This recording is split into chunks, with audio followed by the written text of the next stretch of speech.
Your go, girl. Good morning, everybody. How are you? Welcome to Mortgage Pros 411. I'm Audrey Boissonou. I'm here with my co-host Kevin Casey and Mr. Rob Chrisman. How are you this morning, Rob? Did you say how or where? I said how. I'm good. Good. Well, we know you're back in the back of the police car. It's been a while since you've been there since on our show. Eventually these things catch up with you, Audrey. I know, it's full circle. It's always full circle, isn't it? Oh my goodness. All right, before we dive into things, we want to take a moment and announce with great excitement and fanfare that this Thursday we are going to finally, and I mean finally, be doing the Down and Dirty and 30. That's right. It's happening. As with all of our ideas, we have them and then it takes a little bit to launch. And here we go. So our first candidate is going to be Terry Buckman with PacRez, and she is a 40-year plus veteran in the mortgage industry.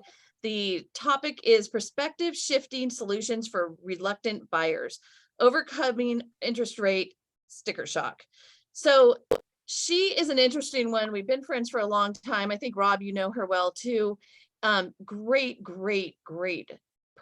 person in the industry and really fun, actually. So PacRez takes an old school wholesale approach to taking care of their clients on Main Street. So it'll be interesting to talk to her and hear her perspective because they're busy. You know, they're doing loans, which there are loans closing right now, aren't there, Rob? There are loans closing. All right. So just and some of them are not even HELOCs or HELoans. Right? Yeah. Right. Exactly. I mean, people are actually buying houses, getting new first mortgages. I mean, they're doing all sorts of things. Sometimes people get, divorced and have to get 2 new mortgages. So, I mean, there's so much opportunity out there. Well, sometimes they get arrested in the back of a police car and they have to figure out where bail is coming from. Oh, yeah, right. We had a guest recently who talked about bail bondsmen being a really good source of business. So again, the Down and Dirty and 30 will start on Thursday. It's from 11 to 11:30. We get in and out in less than 30 minutes with either a new idea, a new program, a new product, something you can use in your business. So just join us. You have to register separately for that. So no, and we know it's working because we actually have people registered. Good job, guys. I mean, we so appreciate all of our listeners who have just hung in there with us. We now have a YouTube page. We have a functioning website. And we have a newsletter too. We have a link to from the website to the videos. I mean, holy guacamole, Rob, can you believe it? I think you're going to roll out a line of underwear and lingerie next.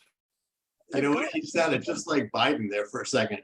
Did he just, okay, Kevin, shush. You might want to try that again, Mom, because your web connection slowed down dramatically. Okay. I no doubt. I was asking if you were going to roll out a line of lingerie and underwear next. Okay, I'm gonna move right along because nobody needs that to happen. And just again, especially for me. What? Especially for me. I know Kevin doesn't look great in lingerie from what I've heard. So anyway. Oh, Rob, I always tell Rob that before he comes on, he has to go practice his smile in the mirror. And you just have done an amazing job this morning already. So keep it up, Mr. Chrisman. Keep it up. All right. It's gas, Audrey. Great. You're like a 8-month-old baby. That's lovely. Okay. So, where to start? It is the mortgage industry. We always run out of time before we run out of topics on these Tuesday updates. So, what is front and center in your mind right now, Rob? Let's start there. The officer sitting in the chair in front of me. Yeah. Amen. But aside from that, what's front and center? What's front and center are companies trying to cut costs, continue to try to cut costs, cut personnel ahead, trying to stay ahead of the revenue curve. And it's very, very difficult. It's much more fun being a manager for a lender or a vendor when you're hiring. And, it's fun and you're, whining and dining people and trying to recruit them. When it comes time to make tough decisions in terms of the who you cut back, how much you cut back, who you furlough, what layer of middle management do you cut and why? I think that is first and foremost and continues to be. It's one thing for people to sit there and talk about, oh, we have this 5-year vision with Fannie Mae or Freddie Mac, or oh, HUD wants to do this, or Ginnie Mae wants to do that. And that's good. It's good to keep your eyes on the horizon to some extent. But when you are having trouble meeting payroll, come the end of the first quarter of 2023, a lot of those concerns, a lot of that attention goes out the window, and you are dealing with, are we going to have enough loans in our pipeline to hedge? Should we go just best efforts and take the pricing hit by pricing to best efforts? Do we have, our underwriters, have they become a luxury item? Should we just go, non-delegated? I mean, there are decisions, some serious decisions that lenders have to make right now. And if you were a lender doing 50 or 100 million a month a year ago, and now you're doing 25, maybe 50, or even less, because I'm hearing some horrendous volume tales of volume being down 70 or 80%, even 90% with some smaller companies, you are looking at overhead in a very serious way.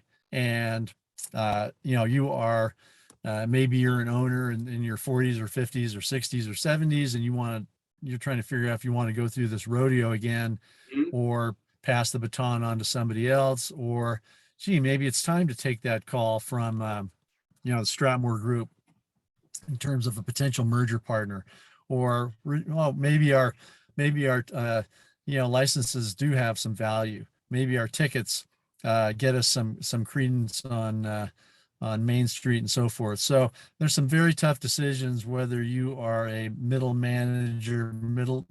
manager, or the owner. I think that is what is first and foremost right now, is trying to survive.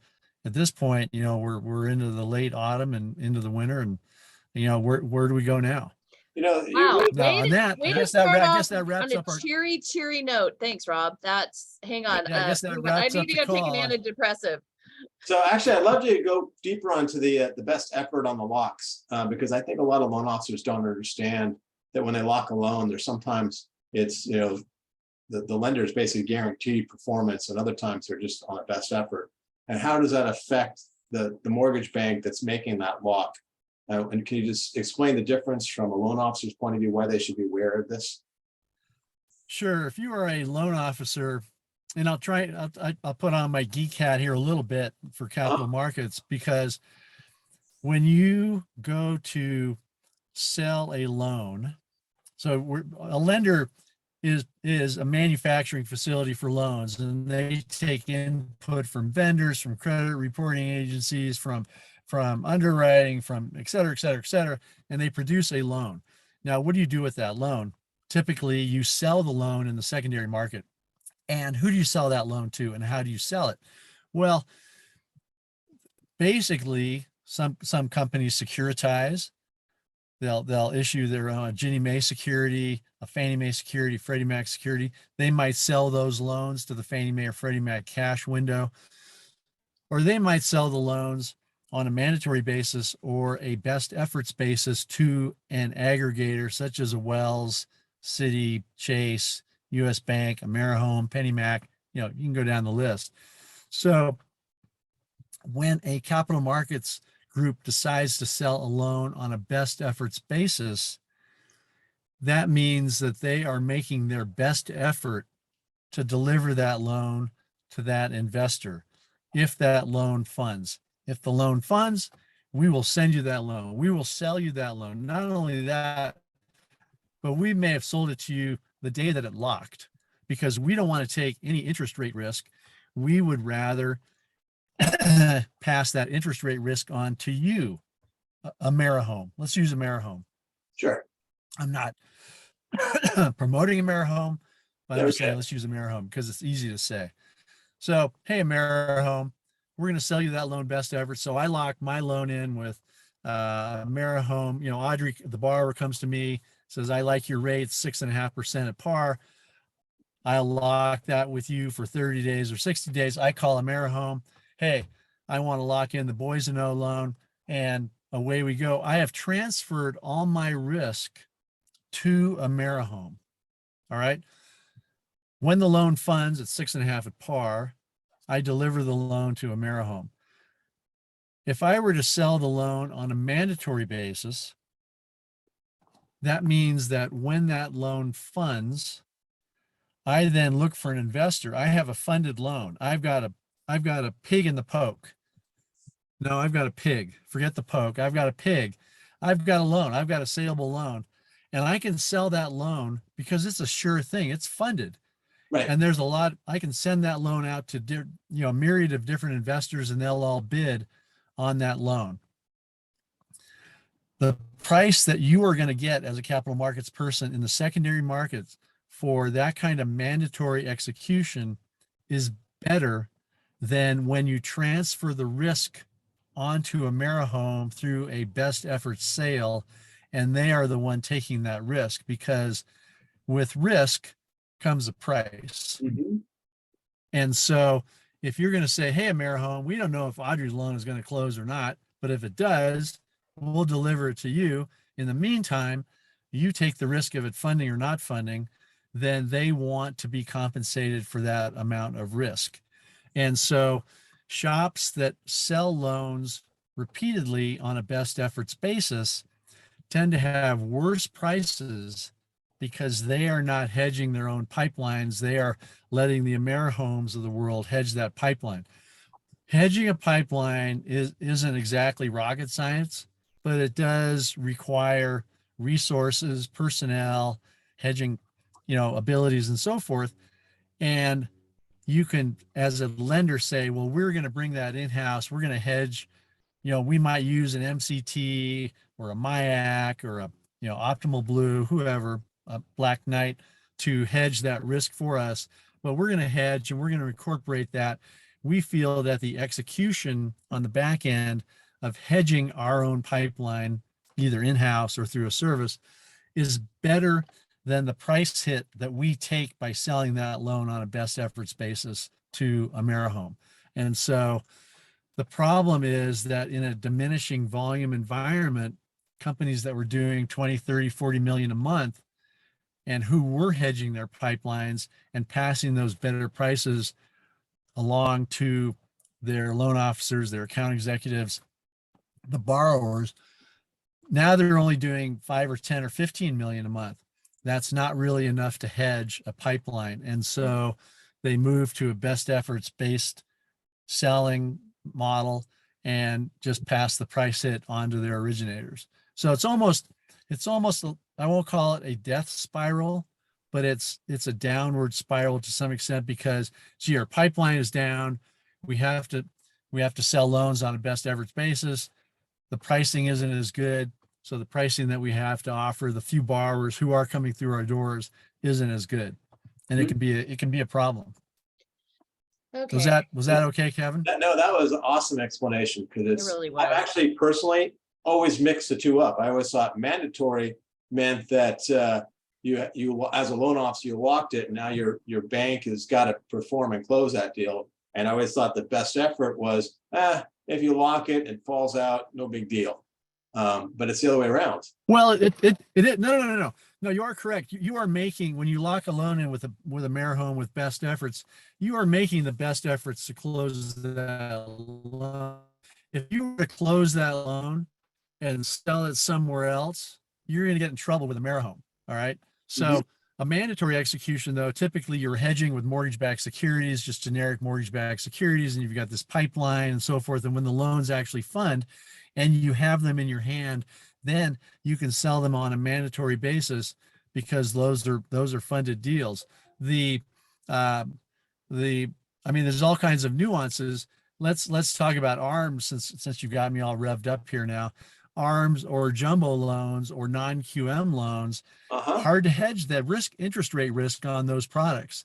And so lenders of all sizes, whether you're, Kevin and Rob's Mortgage or Fairway Independent, you are typically taking those loans and selling them on a best efforts basis to, Angel Oak or, whatever jumbo conduit, Deep Haven or when you start listing investors, you inevitably leave off dozens and dozens. Well, But and at this point, you got to like take into account maybe they're not in business anymore. So there's that.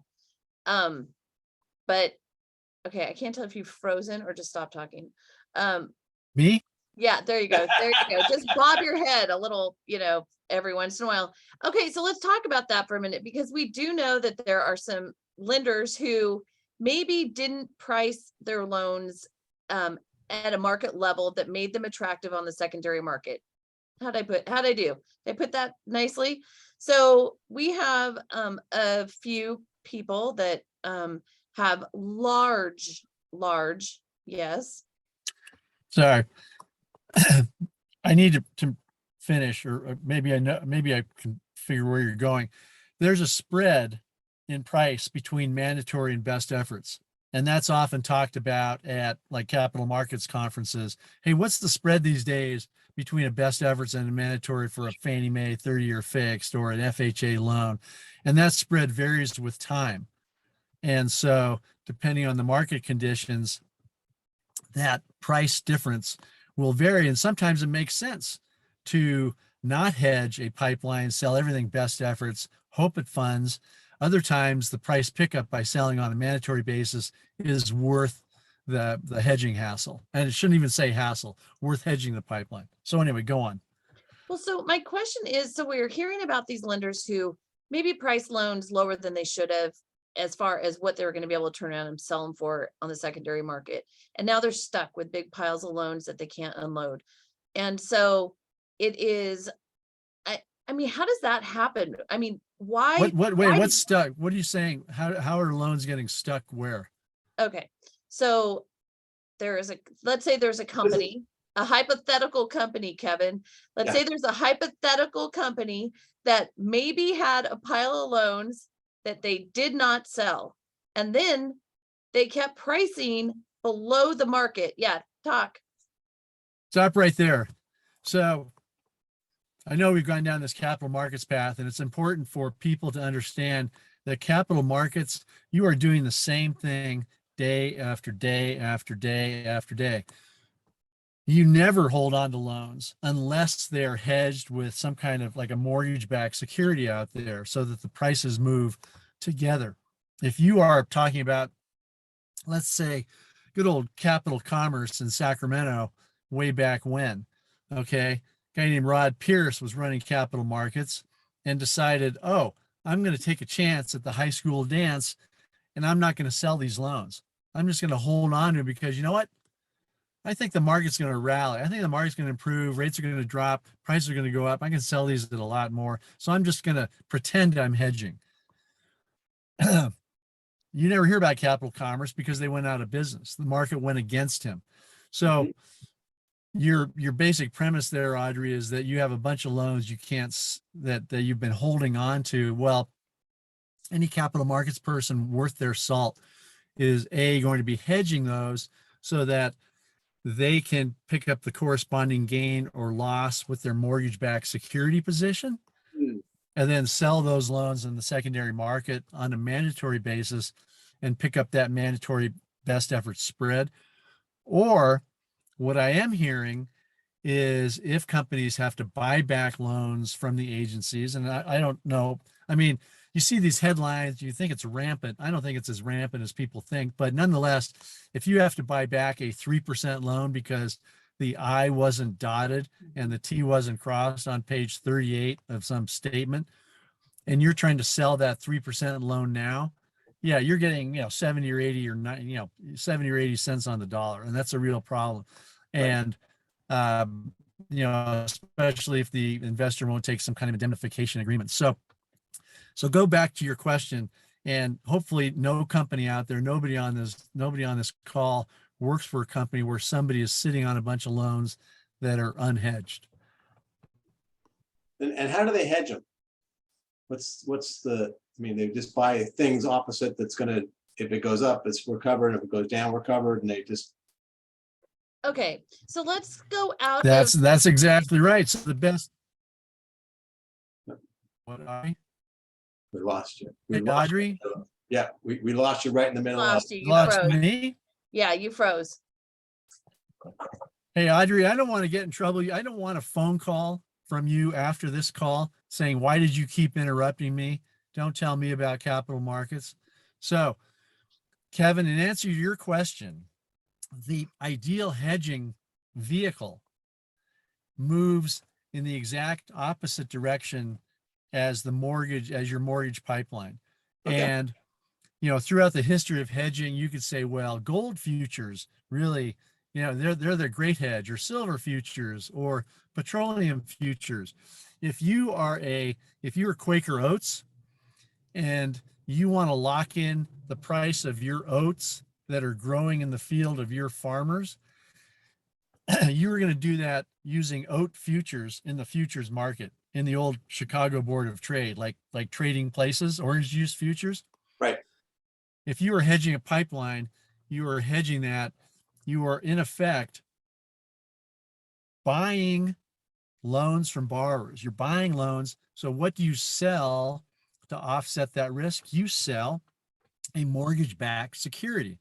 So if prices go one way on the mortgage-backed security market, let's say they go down, the value of your pipeline goes up.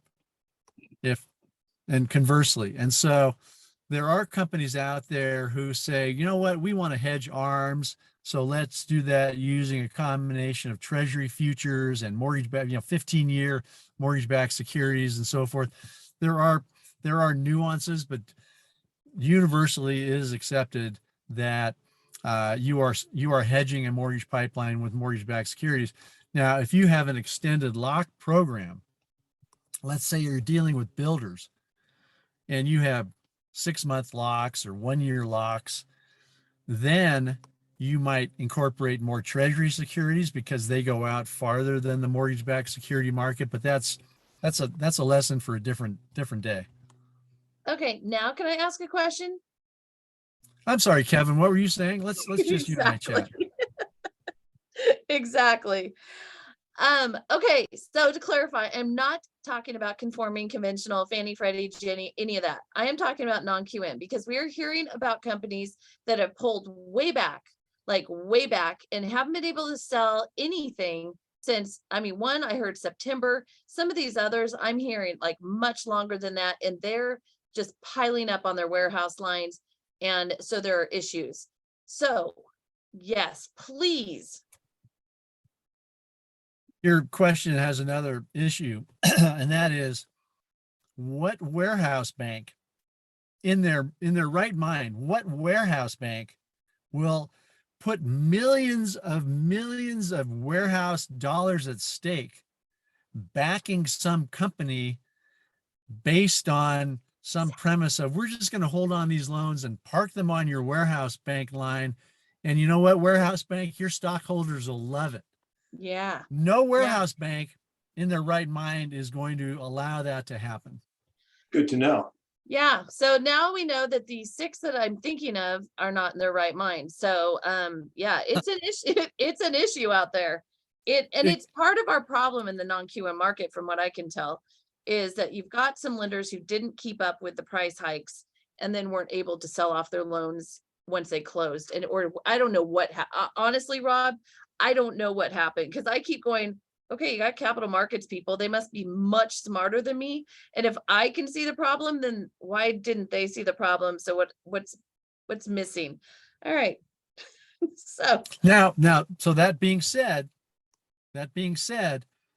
I'm sure there are non-QM loans somewhere, and I'm sure there are companies somewhere that may not be adequately hedged, because you could have a conforming conventional market. Fannie Mae, Freddie Mac is doing this, and non-QM is doing this. It's very hard to hedge that non-QM volatility, right, with mortgage-backed securities backed by Fannie Mae and Freddie Mac loans that are doing that. So non-QM, which is why so many companies sell loans on a best efforts basis, because they can't hedge that. So let Angel Oak, let Deep Haven, let Verus, let ACC deal with that. And typically those companies are going to investors or their capital backers to say, hey, I know this is different things. Different things are going on here, but you know what? We've got it. We have the expertise in order to deal with that. Most of the time that works. Sometimes it doesn't. But holding on to a bunch of loans, if you are in the business, you really got me going now. If you are in the business, as lenders are, of manufacturing loans, you know, it's not in Ford Motor Company's best interest to hold on to a huge fleet of Yes, their cars. exactly. Or if I'm a banana grower, it's not a long-term recipe for success to hold on to, you know, a bunch of, you know, truckloads of my bananas while I'm listening to Harry Belafonte sing, you know, the Banana Boat song. I got to get that stuff, whether I'm a banana grower or Ford Motor Company Get it out the or door. IBM. Sell it, sell it, sell. Same with lenders. Sell, sell every day. Sell. Get it. Yes. I'm Yes. not. I'm not in business. Lenders are not in business to speculate. They are in the business to manufacture loans at a cost-effective manner and sell those loans to the highest priced buyer. Plain and simple. It's not rocket science. Well, one right, exception. but that is not happening out there is what I'm hearing. And that's what I'm concerned about. So we have a comment here that somebody had approved and locked loan. When the rates went up, they canceled their lock and didn't honor it. And so that was something we had cautioned about for months, because if the rate seems too good to be true, you've got to be questioning whether that lender will honor it or even be there when it's time to close, and be careful with that. And it's hard to know who is who's going to hang in there, who isn't. It's tough. So it's yeah, it's crazy out there. Now, the other thing though is the banks don't have this issue because they typically do a loan and then they sit on it. So they're the opposite world, but I'm sure that they are also doing some kind of hedging behind the scenes. Am I correct? Like the big banks or? Yes, yes, and no. Yes and no. They are, boy, you're really getting into the weeds here to some extent. Yeah, So I know. remember that a bank is taking money at 0%. Well, I don't know. Maybe Yeah, you guys earn a 0.25, lot on your savings account. I don't earn any money on my, Yeah. well, actually, you can move some money around, pick up some yield now, but generally speaking, my checking account is earned 0. Yep. What do you think? What do you think Wells Fargo and Citi and Chase and US Bank, what do you think those and credit unions do with that 0% money that they have people giving them? They turn around and invest in their own intermediate arm program. So why not, if I can get 100,000 from Audrey and 100,000 from Kevin and 100,000 from me, I've got $300,000. I'm gonna go out and make a 3-1 arm or a 5-1 arm or a 7-1 arm for $300,000 and earn 4, 5, 6%. That's a nice spread. Right. 0, 5%. And I'm really simplifying it quite a bit. Yeah. But when you talk about banks putting loans on their portfolio, jumbo loans, they are not only earning that spread, but they are also gaining that customer and that servicing income. And oh, Audrey, here's a credit card offer. Hey, Kevin, do you need help with your estate? We have a great trust program here. Rob, do you need a car loan to buy that fancy Toyota Celica that you could buy instead of stealing and end up in the back of the cop car, which is where I am now? So there's different things going on out there for banks and credit unions that help them make money. Yep. But once again, if you're an independent mortgage bank, you don't have deposits. You don't have trust services. You're not offering credit cards. You're a manufacturing facility. You got to get those loans out the door. Right. And when you don't, there's an issue. Okay. So to Gordon's question, would like to hear about bank credit union pricing versus mortgage bank broker. Now seems like we're at a disadvantage, and I'm not clear on whether he works for a credit union or a mortgage banker broker. But Gordon works for a mortgage banker, but okay. So if somebody's feeling like they're at a disadvantage because they are not getting the lowest rates in town, you know, what is one to do? actually, I'm noticing the other thing around right now. I'm noticing that banks are pricing is getting worse. Actually, you know what? You were right. I heard that yesterday about one of our, hang on, Rob Chrisman. no, one of the banks in the Bay Area that is always the bane of everyone's existence and is always really priced low, just totally bumped all the rates up big time, like in the last 2 days. So Audrey, Kevin, and all the 870 people that are on this call, apparently, I have never spoken in my life to anybody who has worked for a company. Oh, there's a black cat over there. That's not a good sign. Who has ever worked for a company that consistently offers the best price and the best programs Right. day in, day out, month in, month out. There's always somebody up the street. There's always up the street mortgage. There's always this mythical lender out there who, who is like, and then the next day there'll be another lender out there and another lender, and the next day and the next day and the next day. The issue, I think, is to be consistent. Right. And when I talk to recruiters, and I was just talking to a woman this morning, and she's a recruiter, and I said, so what's the selling, what's going on out there? And she goes, we want to be consistent. We tell potential recruits, look, some days we may be great, other days we may be not, but this is how we price. It's very transparent, and that's the deal. And for her, that selling point was very important to recruits, just to be consistent and not erratic, because it's like, oh my gosh, where's Kevin's mortgage today? Well, yesterday they were a point better than everybody, and apparently they got their butt whacked because today or tomorrow, you're a point worse than everybody. And so to be consistent, I think, is very, very important. And there are different economic cycles where banks and credit unions are better priced than independent mortgage banks. Earlier this year, intermediate arms were the cat's meow at banks and credit unions. Now, not so much. The yield curve has shifted. They don't look as attractive. And so independent mortgage banks have come back into the business price-wise and program-wise. The problem, of course, is there's just not a lot of business out there to be had. Right. Well, and I think a reminder, there was a really great article that Dave Stevens wrote. I read it in Housing Wire. He posts a lot of this on LinkedIn, so you should be able to find it.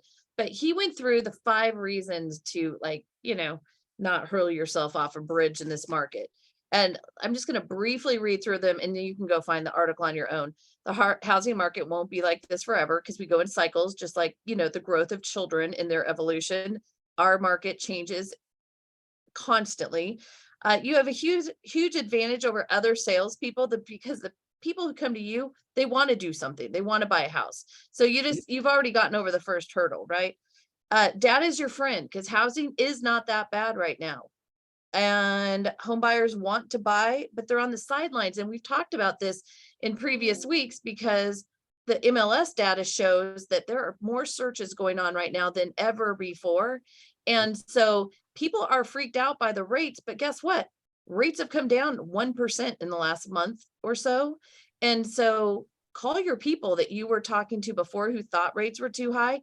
See if maybe now's the time for them to jump back in. And then finally, we have every indication that demand for housing will be strong in the years ahead. So, God bless Dave Stevens, who's been at it for a long time. And those are all good points, but rates have come down. So to that, Rob, I would just like to state that at this point, I believe that all projections are a bunch of, what's the word I'm looking for? Buckus? Let's go with Buckus. How about that? Is that, yes. Yeah. Whew, that could have gone very badly, I'm telling Audrey, you. So, yes. How long? I've been saying that for decades. Yes. Okay, so I wanted to talk about this because actually, when everybody else was out there going, there's a recession coming, Rob Chrisman was like, I'm not saying that. You did not buy into that, right? So technically speaking, you were correct, even though we did have 2 negative GDP quarters, etc. Hey, that I'm not quite done yet. No, just stop there.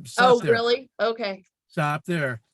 You'll never hear me crow about being right. I know. I just kind of do my thing, I know. and you'll never see a, well, anyway, you know what? This is Because okay. I could have been wrong. I could be for- wrong. For those of you who don't know Rob very well, what I really wanted to write on his title here is Rob Chrisman, industry icon, but I knew he would kill me, and it makes him cringe. Watch his face, right? I do this for Yeah. entertainment, just personally. Whenever I want to laugh, I just say something. Some that's part of not my just like body that. just tensed up when you said that. I won't does. say what part. It does. tensed So up. this is not how Rob rolls at all. But I would like to highlight the point that everyone had a projection. They were all wrong. Every single one of them was wrong. The only one who was like, nope, I'm not going to call it. It was you. And you were the only one who was like not jumping on the recession bandwagon, which it is arguable still whether and how and all that's going to end up working out, right? But I thought it was very interesting, Mr. Chrisman. Well, all it takes. So Yes. I appreciate you saying that. It's very nice of you to say and point out. And I'm not thank going to you for say doing any that. other nice things to you the rest of the day. So be Right. cool with Yeah. that. Why should today be any different? So the thing is, I mean, to everybody's point, it's a cyclical business. It's a Right. cyclical economy. Yep. You know, there are a lot of people who say climate change is cyclical, you know, whatever. The point is that companies are out there doing the same thing day after day, regardless of interest rates. And so I don't talk to anybody who bases their company's future on somebody else's interest rate prediction. Mhm. Now, that said, at some point we'll get into a recession. Some point we'll get into an expansion. Some point we'll just kind of muddle along. The press has very little really to talk about unless they are talking about predictions and why people believe certain things. So you have to take those things with a grain of salt. Yep. And like I said, at some point they'll be right, at some point they'll be wrong. But nonetheless, when I'm a behavioral economist, if I had to label myself to some extent. You have a certificate for that? No, Hmm. Watch. There's a black cat crossing my path right now. Watch this. All this. Focus, Chrisman. Come back to Focus. bite For me. God's Focus. sake. That's Come Focus. on. Yeah. Keep Stay away from the light. Stay away from the light. So, you know, the fact of the matter is, at some point everyone's right. At some point everyone's wrong. But when I drive along the road or I go to a restaurant, you know, I was at a bar and a restaurant last night, and it was flipping packed. Yep. On a Monday night. Uh-huh. Yeah, it's packed. Yep. Is there a World Cup Yes. soccer game on, Rob Chrisman? What's that? Was there a World Cup soccer game on? May have been. No, I was. I had a good time watching some World Cup recently, and you know, people are out there. The roads are packed. The economy is. You look at the unemployment rate. It's low. Non-farm payroll is solid. Yeah, there's a lot of headline grabbing news about housing plummeting. Right. I'm not seeing housing No. plummeting. Not either. It's just not. You know, It's just not. I got to quote Dr. Elliot Eisenberg on this one. He goes, "The problem with the U.S. economy right now is it's too strong." Yeah. Yeah. So I'm not seeing the recession picture. Yeah. Well, yeah. Yeah. Okay, so we are seeing some new lenders come into play. But that What? doesn't grab headlines. You know, No, a headline is no. going to be, you know, Audrey Boissonou sees recession in 2023. You know, Nobody Jamie cares. Dimon sees Brian Moynihan sees a recession. Yeah, I mean that's But kind the of a problem safe. is, okay, so the problem is the other day when Jamie Dimon came out and made his comments, it impacts the markets. So here are people who are presumably experts in their fields who are listening to Jamie Dimon, who may or may not be correct, say something and poof, they're selling off or buying like based on that information. When you talk to a bond trader, and I know plenty of bond traders, they don't give a rat's behind about Jamie Dimon. Now, Jamie Dimon, not to take anything away from Mr. Dimon, he occupies that position for a reason. He has teams of economists and so forth working for him. So he came to that conclusion. Good for him. That doesn't change my behavior. It's nice to know. And, you know, any kind of stock market reaction or bond market reaction, I can almost guarantee it, a day later, it'll be forgotten on some other piece of news. Jerome Powell will say something. The consumer price index will come out and suggest something else. North Korea will lob a missile toward Japan. I mean, something else will happen, and any kind of talk about this, that, and the other thing will be forgotten because our attention will be on something new. So does that, so if you avoid projections, would you like to not answer the question, where do you see capital markets for mortgages heading in the new year? Capital markets or interest rates? The question literally says capital markets. So maybe the ability to buy and sell, or maybe he's talking about rates, which I don't think you're going to speak to. Yeah. Here's something interesting. Ready? To whom? If the Federal Reserve is, let's and these numbers are all wrong, but it's good for educational purposes. If the industry is producing $5 billion, I'm sorry, the industry is producing $10 billion a day of mortgages, and the Federal Reserve is buying 5 billion of that a day, or half the supply, and then the Federal Reserve says, no, Moss, we're going to stop buying our $5 billion a day. Everyone says, oh my gosh, you know, supply, demand, out of whack. Yep. But if the supply goes down to $5 billion a day, Right. it doesn't matter because the Right. Federal Reserve was buying that extra 5 and now they're not. And so the No, they're industry not. is It's not there producing anymore 5. anyway. Right. So the supply and demand isn't really hit.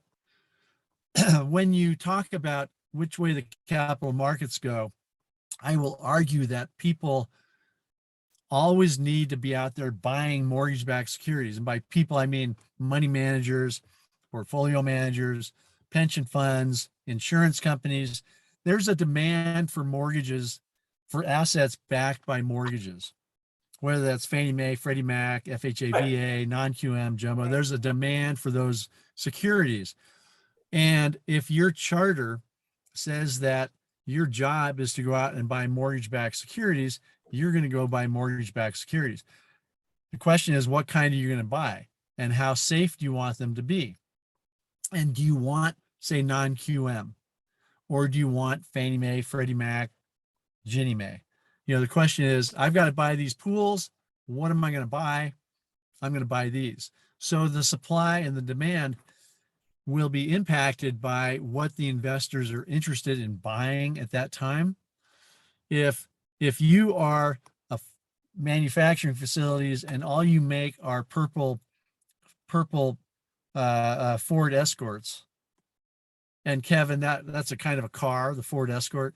Yeah, no, I have one. Okay. If you're making purple Ford Escorts and suddenly nobody wants purple Ford Escorts, the prices plunge. You've got to get that stuff off your lot. The prices go way down. If everybody wants purple Ford Escorts, then prices go way up and you're sitting pretty.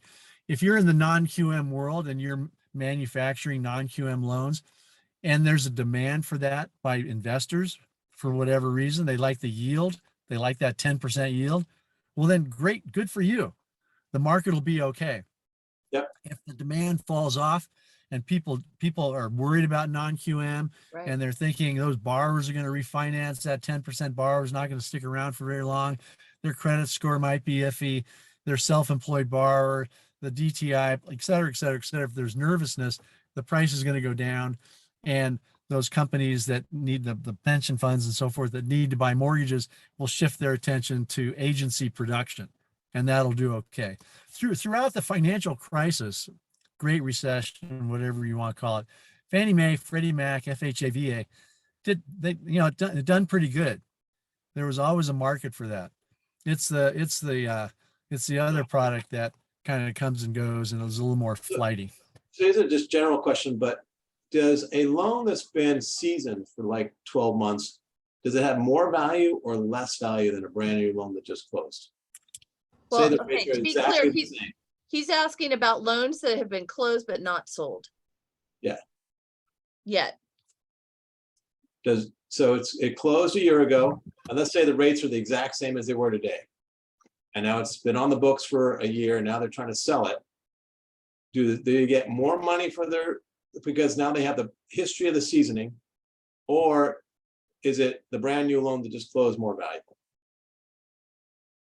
Generally speaking, the newer loan, well, yeah, there's so many variables in that equation. Okay. Try to keep them all the same. I'm gonna say something and you'll receive 20 comments about why I'm wrong. But generally speaking, the newer the loan, the better the loan. It's kind of like classic my cars. God. Oh my God. I'm scared of what you're gonna say. Go ahead. Go ahead. Audrey, you know what I've always thought of you? No. Yes. Yes, I have an idea. So if you buy a Ferrari, like the Ferrari list price is here, Yep. the brand new Ferraris, the price does this, and then after a while it plummets, and then it kind of bumps along, and then eventually they become classic cars and the price goes back up. With loans and borrowers, think if you were in that position, Kevin, if you are a homeowner and you just got a mortgage and it's an $80,000 mortgage, and you've been making your payments every month, just like clockwork, everything's fine. And a year goes by. Are you more inclined to refinance or less inclined to refinance? The question is, does $80,000, what impact the rates have on an $80,000 loan amount? What about escrow accounts? What's the appreciation done in my neighborhood? Maybe I need some cash out. Maybe rates have come down. There's a lot of variables there. Generally speaking, if you're a servicer, if you have a performing pool of loans and you're trying to sell those, you're going to get a better price. But some companies out there, they love those late fees. They love workout situations. They love deals with hair on them. So there's a lot of variables when it comes to saying something like that about a particular loan, same rate, same price and everything, 1 year later. Generally speaking, they'll have less value than a newly minted loan. Wow, that was a really long answer, but thank you. That was a good answer, though. Thank you. It was very helpful and we really appreciate it very much. Why do I go on this show? Because you love us. Hello. Okay. You know what? I gotta show you guys something. Oh my God, the cat. Oh my God. Cat. Can you see the cat? No, cannot see the cat. There he goes. Oh, yep, I see the Crossed cat. your path yet again. So he's not just like going in front of you. He's literally pacing in front of you. So yeah, you're yeah. Good Rob, I think he wants you to run him over. The cat has made during our cherished time here, the cat has made a huge 5-house loop. It's some kind of, and now it is under the car. And when I leave, can't go anywhere. I will be sure to get out and shoo it away. Yes, that's mighty nice of you. You must have some catnip stuck in your pants pocket or something. Okay, so someone asked a question about whether they could find this video somewhere because there were some very valuable things that someone said. I don't know who they were talking about. And it is on our website, www.mortgagepros411.com, or on our YouTube channel, mortgagepros411.com. You can see the videos either place. In addition to that, you can sign up for the Down and Dirty and 30 on our website. You can sign up for the Tuesday things. You can do all sorts of things. Okay, I wanted to. Okay, go ahead. What time do we wrap this puppy up? Okay. I've got a. You know what? You just settle down, buddy. Settle down. Okay. I got lunch. I gotta go to lunch. You've got to listen. You have bigger problems than that. There's a black cat circling your car. You don't even get to move. Okay. So I heard this story this week that just blew my little mind, where there was an LO who apparently had created an email account simply for his borrowers' disclosures to go to, and he would sign for them. Okay. It is 2020. Genius. It's genius. Okay, you just pipe down. 2022, people. This is unacceptable. So apparently said LO got into a screaming match with the person inside in-house at the lender about whether this was acceptable. Expletives were exchanged, threats were exchanged as far as, I'm going to tell your boss. they did tell the boss, and the boss said, yeah, I'm sure that they said that to you, but by the way, you're cut off because that violates all the agreements that we have with you as a wholesaler, with you as a lender. You cannot sign your client's documents. It just cannot happen. What? Yes, you know what? I know it used to. I am very clear on that. Rob, try to pay attention. You might actually pick up on something. I don't know, maybe. But I anyway, think that's genius. in 2022, people are signing loan documents for their clients. Do not do that. It's just a little reminder, Same a little thing, reminder. Don't send a VOE to your own email and verify their employment either, right? I Oh know. my I'm being a little bit obviously facetious or tongue in cheek, as they say, but there are better ways to make a living. It's really too bad that, and I know we're almost out of time any minute now, that it's really too bad when some devious people use their devious energies for Stupid stuff. stupid stuff. It's been an interesting Christmas season so far. I've received some very nice presents from folks, and one of them was some edibles, and very clever packaging, clever name, clever everything. And I thought, this is darn clever. There are some very clever people out there, but there are also clever people who do some things that aren't so good. And you bring up one of them. I would never ever think to send edibles to someone, although it does liken. Kevin, remember the time we had Elliot Eisenberg on here? He was Yes. explaining the impact of the Fed fund rate hikes to when you take an edibles. edible and you don't feel it at first. Yeah, And then you don't take feel it another one, first, you you add a feel little it. more, Then you take another one. add a He little- said the Fed rate hikes are the same way. Wow. It hits you with 3/4, nothing happens. Hits you with 3/4, nothing happens. So they do it again and again. And then finally, boom, all of a sudden, the edible kicks in, the Fed fund hikes kick in. So speaking of Fed fund hikes, you see how I did that? They're projecting 0.5 point is it next week? It's next week, right? Okay. 0.5%, 50 basis points, same thing. Yeah, 50 basis points next week 0.5, instead of same. 3/4. So, and we were hoping and feeling like maybe we had hit the tipping point with regard to the inflation numbers coming in terrible. So how are you feeling about everything around that at this point? I feel good. And when they go 50 basis points, within 2 minutes, somebody in the press on Bloomberg or CNBC, they'll be talking about the next Fed meeting. Okay, we got 50 now, and now let's spend the next 10 minutes talking about the next Fed meeting. There's always something going on. There's never any resting on laurels or anything. It's like, I think that so far so good, to the extent that they've continued to raise interest rates. They are having some kind of impact on the economy, not as much as they would like, but everybody was talking about, a hard landing, soft landing.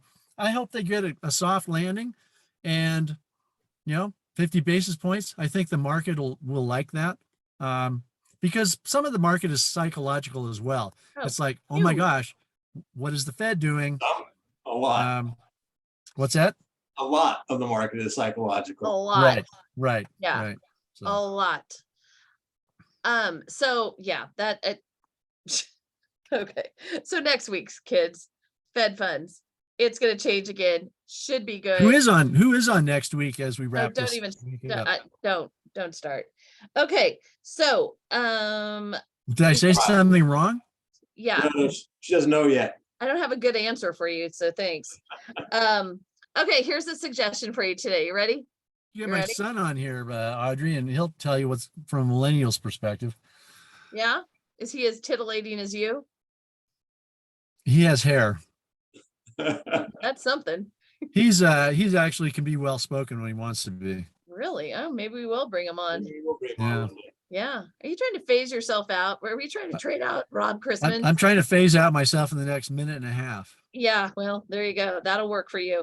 Okay, so again, really we started off with you saying the sky is falling, everyone's downsizing, everyone's getting laid off. Do you still have your little source for jobs for people who are looking on your website?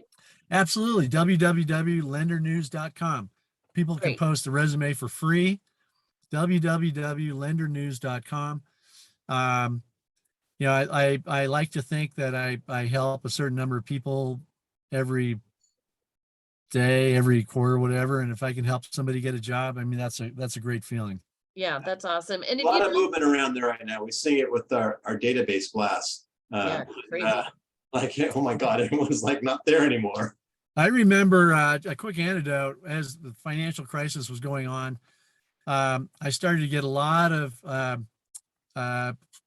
please change my email from this to that from people at IndyMac, Uh-huh. at Washington Mutual, at Long Countrywide. Beach. Yep. It's like a leading indicator, and I am getting a lot now still. But do you get, I mean, we're not even seeing the bounce backs like here, change it to something else. It's I'm out. Like, or it's just being forwarded to someone else. So it's a little tricky. With that, make sure if you are moving around, if you have changed companies, if you have a different email address, let us know. Otherwise, we don't. And And how do you subscribe to Rob's newsletter? I'm not going to say. Not even Go say. to www.robchrisman.com and you subscribe. And if you're not reading Rob Chrisman's blog every day, you're doing yourself a disservice. Yeah. Is that your fake And smile or on your that real note, smile, Rob? All right. I'm With back to that, having gas. oh my gosh. All right. Well, thanks for ending on a high note, so to speak. So we want to thank you as always. You are the best. We do love you very much. And we know the feeling is mutual, which is why you always come back. So we will see you on Thursday for the Down and Dirty I'm like a 30. bad penny. Like a bad penny. Just can't get rid of me. I appreciate that. I appreciate that. So the Down and Dirty and 30 on Thursday at 11, from 11 to 11:30 or less, depending on how fast it takes us to get through it. And we will look forward to seeing you there, and you will get a blast telling you who next week's speaker is. So we'll let you know. How do you guys have time to do loans Exactly. with all this media? It's in between. Excellent question. All right. Excellent Well, question. thank you for having Thank me. you, Mr. Chrisman. I hope the black cat lets you leave, and have a lovely week, everyone. We'll see you on Thursday. Bye. Yeah, look under that car. Bye. On the tires. Bye.